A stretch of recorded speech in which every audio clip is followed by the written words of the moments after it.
एक बार एक छोटा लड़का मीठा खाने का शौकीन हो गया। उसकी माँ उसे अत्यधिक मीठा खाने की आदत से परेशान हो गई और उसे खाने से रोकने के लिए कई तरीके आजमाए। हालांकि कुछ भी काम नहीं कर रहा था।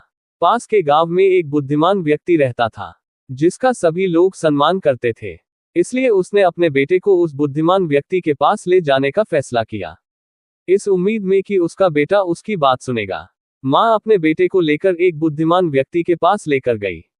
वहां वह उससे मिली और बोली, मेरा बेटा हर समय मीठा खाता है, क्या तुम उसे बताओगे कि यह उसके स्वास्थ्य के लिए बुरा है? उसकी बात सुनकर बुद्धिमान व्यक्ति ने कुछ देर सोचा और उस समय उस लड़के को कोई भी सलाह देने से मना कर दिया। उसने माँ से कहा कि वह 1 महीने बाद उसके पास आए। उसे आश्चर्य हुआ कि उसने उनसे ऐसा क्यों पूछा। वह सोच रही थी कि उसने उन्हें 1 महीने बाद वापस आने को क्यों कहा। क्यों नहीं लड़के से कहा कि वह उस समय चीनी खाना बंद कर दे। फिर भी वह चली गई।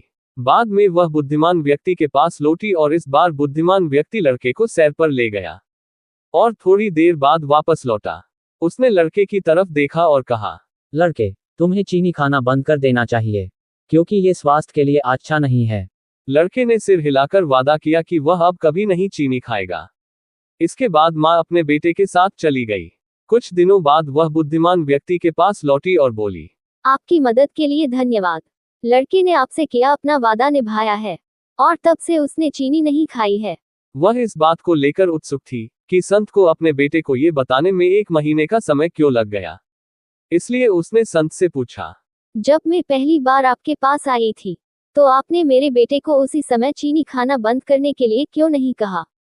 आपने मुझे 1 महीने बाद वापस आने के लिए क्यों कहा? बुद्धिमान व्यक्ति ने मुस्कुराते हुए उत्तर दिया, उस समय मैं स्वयं चीनी खाता था और मुझे आपके बच्चे को ये कहने का अधिकार नहीं था कि चीनी खाना बंद करो। लेकिन मैं अब चीनी नहीं खाता, इसलिए मैं आपके बच्चे को ये कह पाया कि चीनी खाना बंद करो।